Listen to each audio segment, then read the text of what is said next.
Nagulat ako kasi syempre yung expectation ko, yung gusto kong mangyari, makikita ko talaga yung result. Nung natapos yung procedure, yung isang teeth ko kasi, hindi siya pantay, yung color niya. Kaya pag ngumiti ako, yung, alam mo yung makikita, makikita mo kagad na yung white yung isa. Yeah. So, nag-consult ako dito, tapos kung po pwedeng magawa ng paraan na magiging pantay yung ipin ko.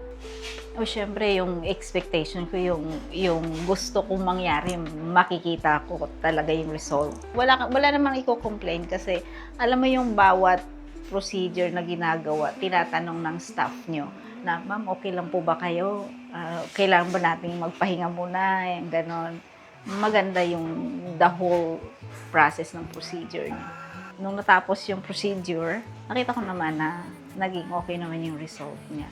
And that's makes me happy. Hindi na siya mahalata, parang totoong ipin na siya. First of all, yung unang pagdating pa lang namin, yung approach niyo doon sa reception. Nagulat ako kasi yung suot nila, akala ko yung may doon pa lang, parang ay, na-amaze ako.